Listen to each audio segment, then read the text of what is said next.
શું આજના સમયમાં કોઈ માત્ર 1250 રૂપિયામાં મહિનાના 2 ટંકનું જમવાનું આપી શકે? હા, લાઠીની આ ધરતી પર અન્નપૂર્ણા ભોજનાલય આ અશક્યને શક્ય કરી રહ્યું છે.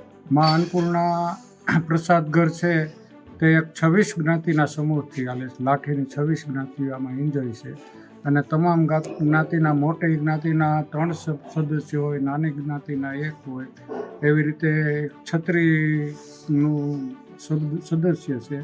એમાં વહીવટ કરનાર 3-4 અલગ છે બધા. અને આમાં 50 વર્ષથી મોટી ઉંમરના હોય એની સેવા થાય છે આ 26 જ્ઞાતિમાં. અને પછી બીજું કોઈ જોવામાં આવતું નથી. આધાર કાર્ડમાં જો 50 વર્ષ ઉપર થઈ ગયા હોય એટલે એ લોકોને અહીંયા ટોકન ફીથી આપવામાં આવે છે. જેમના ઘરે રાંધનાર કોઈ નથી, જેઓ બીમાર છે કે એકલવાયુ જીવન જીવી રહ્યા છે, તેમના માટે આ ભોજનાલય સાચું પિયર બની ગયું છે. રોજ 100થી વધુ લોકો અહીં માત્ર ભૂખ જ નથી મટાડતા, પણ પ્રેમ અને આદરનું ભાણું જમે છે. રામજીભાઈ ગુજરાતીના માર્ગદર્શન હેઠળ ચાલતી આ સેવા કોઈ નફા માટે નહીં, પણ નિરાધારના આંસુ લૂછવા માટે છે. અમે અહીંયા એક સેવાના માધ્યમથી જોડાયેલા છીએ હૃદયથી, અને આ અન્નપૂર્ણા ભોજનાલય છે એ લાઠી માટે એક આશીર્વાદરૂપ છે.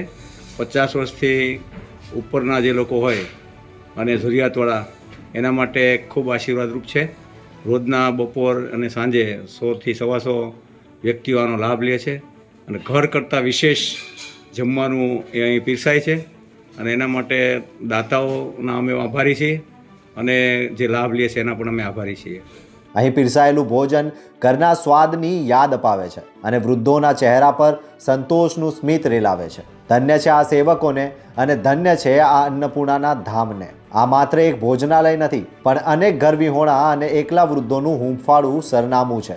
અહીં પેટની ભૂખ તો સંતોષાય છે, પણ સાથે મળે છે માનસિક શાંતિ અને આત્મીયતાનો સહિયારો.